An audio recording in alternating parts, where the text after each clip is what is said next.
You are looking so tan today. That summer sunshine has splashed all over your face and given you a golden, beautiful tan. Wow. It's kind of weird because I'm talking to a camera and it's a Friday night.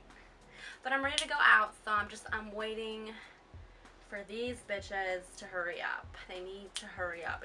It's already hot. Like, the makeup is gonna sweat off anyway. We don't have to try so hard. So last week I was hanging out with my friend Tim, and there was this older gentleman, could have been my father, who said something to me that could have been really inappropriate and kind of just but he said it in a way where I actually felt flattered. So we started joking around about different ways that a man could approach me and say something that wouldn't make me want to throw up in my mouth. Tim was like, "You are just so aesthetically pleasing." And I'm laughing because that would actually work.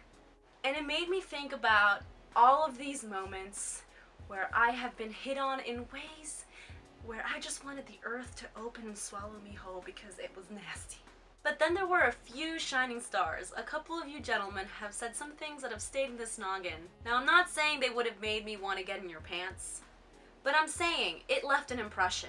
Okay, so there are 3 steps to improving any pickup line that I have listed on this piece of paper. Yeah. Step 1 is to be creative. When I say creative, I don't mean go up to a girl and be like, "Girl, I want you to sit on my face." I don't know you. We hear that all the time. And you're also being way too aggressive. You gotta tone it down, honey. So Tim used, "You are aesthetically pleasing." Maybe try to throw in a few SAT words in there so I don't really understand what you're saying, but I still kind of get that you're complimenting me in some way. Step 2.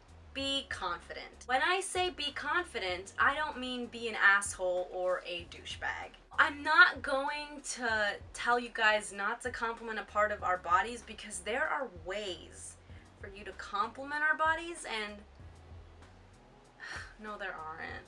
But there are some guys who have said some things to me that should be gross, but it was the way they said it. So when I say confidence, I mean delivery. Let me give you an example. I was walking to the UN for a school project last year, and as I was walking, this man said to me from afar, and by afar I mean more than 2 steps, though I felt secure. He said to me, "Girl, you have a great ass." Now y'all are probably thinking, "Angie, that's gross." In my mind I was like, thank you, because I had been doing a lot of butt exercises. It wasn't, "You got a great ass, girl." It was, "You have a great ass." Ah! Okay, like, I believe you. Like, you have to become an actor if you're gonna give these girls lines. Let me show you an example of what not to do. Freshman year of college, my best boo and I, Miss Jade, were at the Time Warner Center building, and there was this man on our way to the bathroom who told me to stop because I had dropped something. What did we drop? Did we drop, like, my Metro card?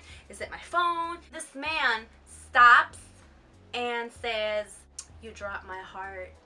We're like looking at each other like, what? Like, we don't know what happened. This man, who again could have also been my father, kind of just like looked down and was like, I'm sorry. And he walked away. And then we realized that this man hit on me and then took it back. Okay, you can't do that. See, you gotta be confident and you have to have delivery.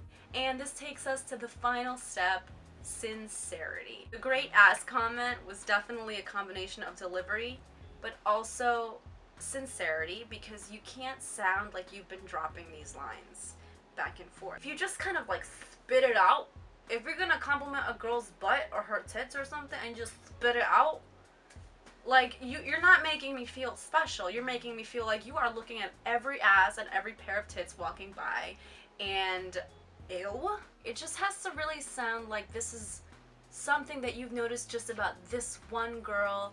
You've never noticed it on another girl, even though obviously you have. That also includes a lot of enthusiasm. You gotta be enthusiastic if you're gonna compliment somebody. You can't sound like bored. You can't sound like you've been saying this to every other girl and being turned down by every other girl, because God knows that you were. Moral of the story, pickup lines don't work. The point of this video was how to make them better, not how to get you a date. So obviously listen, she doesn't know you. Where are you meeting? Like on the street? In a bar? At some friend's party that you're not even that close to anymore?